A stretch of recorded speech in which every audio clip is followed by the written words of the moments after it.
Stroke management. विश्व स्वास्थ्य संगठन यानी WHO की एक रिपोर्ट के अनुसार हमारे देश भारत में ब्रेन स्ट्रोक मौत का तीसरा सबसे बड़ा कारण है। प्रत्येक 1 लाख लोगों में से 130 लोगों को ब्रेन स्ट्रोक होता है।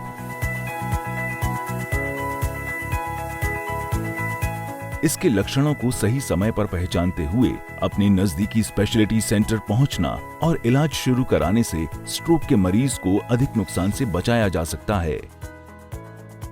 अंतर्राष्ट्रीय संस्थान जॉइंट कमीशन इंटरनेशनल से मान्यता प्राप्त राजस्थान का एकमात्र अस्पताल इटर्नल हॉस्पिटल की विश्व स्तरीय स्ट्रोक मैनेजमेंट यूनिट मरीज को तुरंत प्रभावी इलाज देते हुए उसे स्ट्रोक के बुरे प्रभाव से बचाना सुनिश्चित करती है।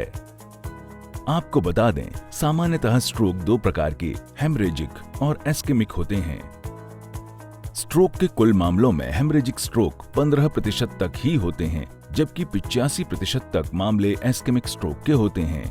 हमारे मस्तिष्क की नस अधिक रक्त दबाव के कारण फटने से हेमरेजिक स्ट्रोक होता है, जबकि नस में थक्का जमने के कारण एस्केमिक स्ट्रोक होता है।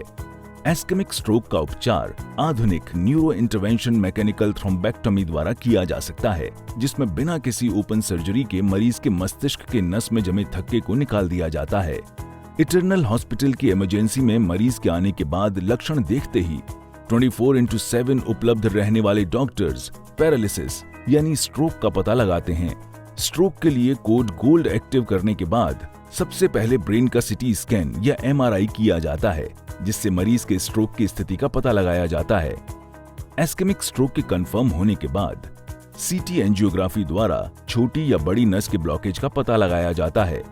अगर छोटी नस में ब्लॉकेज है और मरीज 4.5 घंटे के अंदर अस्पताल पहुंच गया है, तो उसे तुरंत प्रभाव से खून की नस से IV थ्रोम्बोलिसिस दवा दी जाती है, जिससे थक्का घुल जाता है। IV थ्रोम्बोलिसिस उन मरीजों को दिया जाता है जो मरीज 4.5 घंटे के भीतर आए, CT स्कैन नॉर्मल है या उनका एक हिस्सा ब्रेन का जो 1/3 से कम नुकसान होने के चांसेस है CT स्कैन में, और कोई हेमरेज का एविडेंस नहीं है। यदि मरीज की बड़ी नस ब्लॉकेज है, तो उस केस में तत्काल रूप से मैकेनिकल थ्रोम्बेक्टोमी न्यूरो इंटरवेंशन किया जाता है।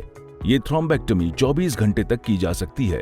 उसका आकलन मरीज की CT स्कैन या MRI रिपोर्ट द्वारा किया जाता है कि उसके कितने प्रतिशत दिमाग की क्षति हो चुकी है।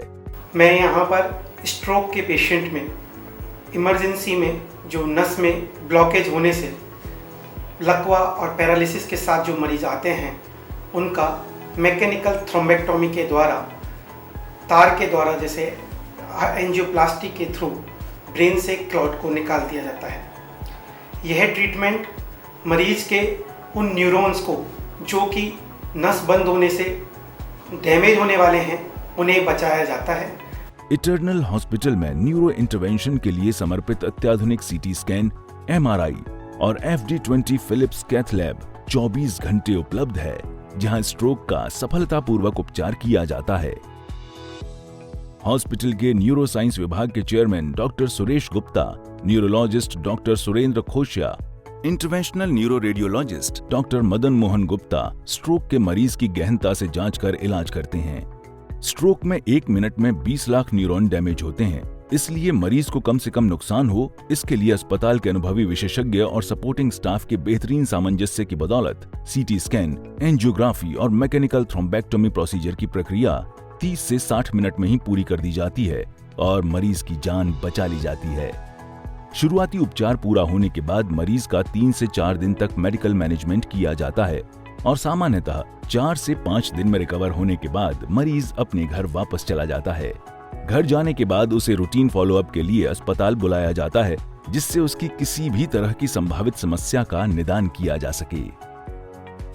स्ट्रोक के पेशेंट्स के रिलेटिव से और एवं जनता से मेरा निवेदन है कि जैसे ही स्ट्रोक हो, बी फास्ट, तुरंत आप पेशेंट को एक ऐसे अस्पताल में लेके जाएं जहाँ पे CT स्कैन, MRI, एंजियोग्राफी, इन सभी की सुविधा उपलब्ध हो, ताकि समय पर उपचार करके इन रोगियों को काल का ग्रास बनने से रोका जा सकता है एवं डिसेबिलिटी को काफ़ी कम किया जा सकता है। ये रोगी सामान्य रूप से जीवन यापन कर सकते हैं और अपने परिवार की देखभाल कर सकते हैं। अंत में एक बार मैं फिर कहना चाहूँगा कि बी फास्ट, टाइम वेस्ट नहीं करें, पेशेंट को तुरंत अस्पताल ले जाना जरूरी है।